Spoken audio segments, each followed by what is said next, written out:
Sveiki! Šios pamokos tema – linijų ir dėmių nuotaikos. Bandysime ugdyti pastabumą ir vaizduotę, tyrinėjant grafikos kūrinių, linijų ir dėmių raštų įvairovę.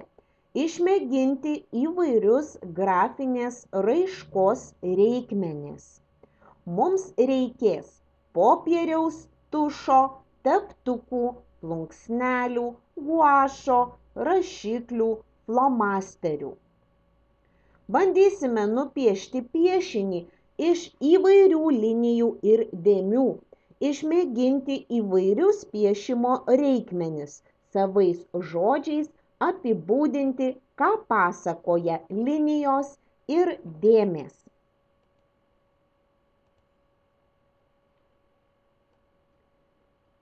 Linijų ir dėmių nuotaikos.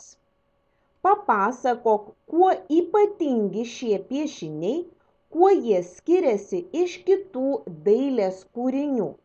Štai apžiūrėkime piešinius.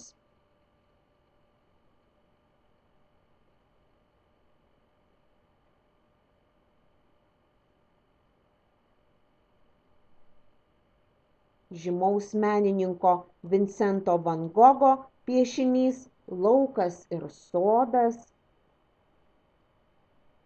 Patyrinėk, kokiomis linijomis piešė menininkas, kaip vaizdavo įvairius daiktus.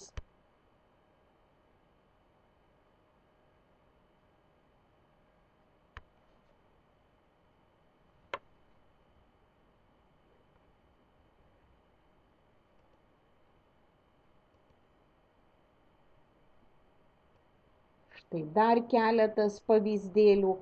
Ką tavo nuomonė veikia šių piešinių linijos ir dėmės?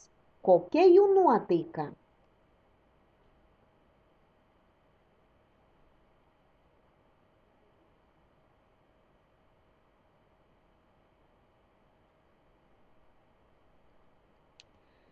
Taigi, linijos gali būti plonos, storos, trumpos, ilgos, vingiuotos, laužytos, raitytos, ryškios, neryškios. Kaip tau atrodo, ar galima nupiešti įdomų piešinį be spalvų, tik įvairiomis linijomis? Pamėginkime. Nupiešk piešinį iš įvairių linijų ir dėmių. Išmėgink įvairius piešimo reikmenis. Ką pasakoja tavo linijos ir dėmės? Gali pasirinkti ir vaizduoti konkrečius daiktus. Gali konkrečių daiktų nebūti, tik būti nuotaika piešinio. Bandyk piešti flomasteriais, pieštuku, tušinuku. Jeigu turi guašu, plunksnelėmis arba plonų teptuku, storesniu teptuku, bandyk įvairiai pavaizduoti linijas ir dėmes.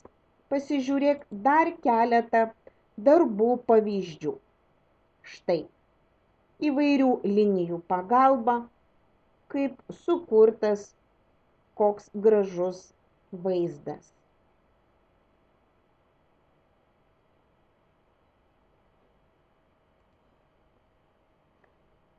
Dar vieną piešinėlį.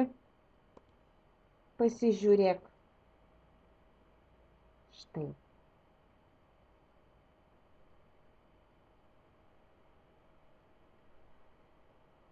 Sėkmės atliekant užduotį.